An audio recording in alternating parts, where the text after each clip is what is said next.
Hey people, it's Traffic Series. Good morning. I'll be speaking about respecting in-laws on this series.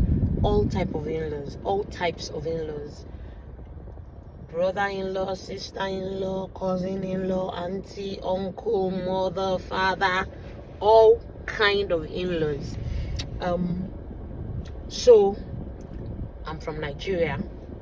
Most ethnic groups have this culture one way or the other, but the one in Yoruba land baffles me. The expectation usually is that when you are to be married into a family as a wife, everyone you meet in the family, you cannot call them by their names. You have to call them auntie this, brother that, sister this, uncle that. I don't understand why. I don't get it. I understand the part of respect, and one thing I do with culture is that meaningful culture, I uphold it. Senseless culture, I discard it like garbage, like foul-smelling garbage. I mean, education is passing on knowledge and improving on it. Knowledge that does not make sense, I beg, I throw away. Back to respecting in-laws.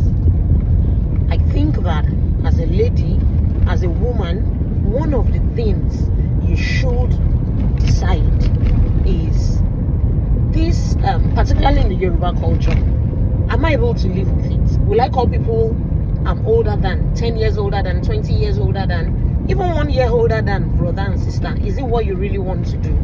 If it's a no, start having the conversation with your fiance. Is it something, are you both on the same page?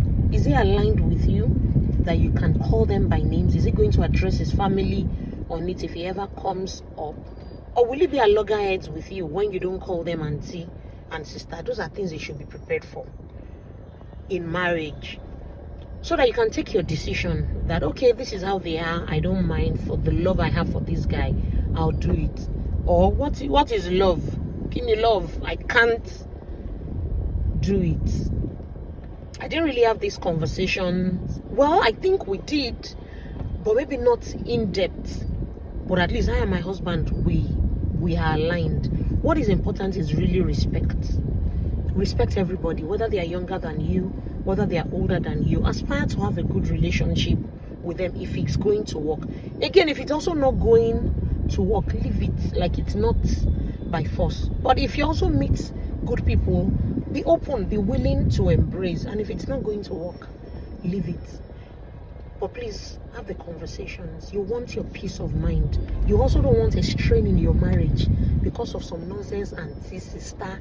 You can't call this one by their names. You have to call them Mama Kinikom because they already had their children. You know, just iron out all these things, or at least know that you and your husband share the same perspective on it. I'm not saying don't call them auntie and sister if you are okay with it. If not, why not?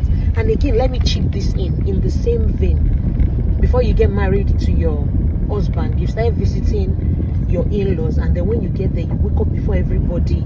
You have swept the whole house, you've cooked all the food. They are unbuilt 4 plots of land, you've swept everywhere, spick and span. You know, you've done all the work like Hulk Hogan. Well done. It's not bad. Can you sustain it? I feel that the barest minimum you need to do is do things to just show that you are cultured and that you are averagely domesticated. You don't have to become an hypocrite. You don't have to impress the whole world. No, I don't think so. I think you should just do the minimum average, because it will not be a problem after you get married and you cannot sustain it. Before you get married, it's also okay to show that you can also get tired, and there are days when you don't feel like doing it. If you get what I mean. A lot of things are done with sense. People will take you the way you are. Let nobody refer to the fact that before she got married, she used to. It doesn't make any sense. So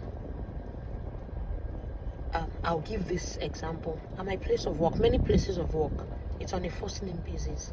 There are people I see there, I know are way older than me.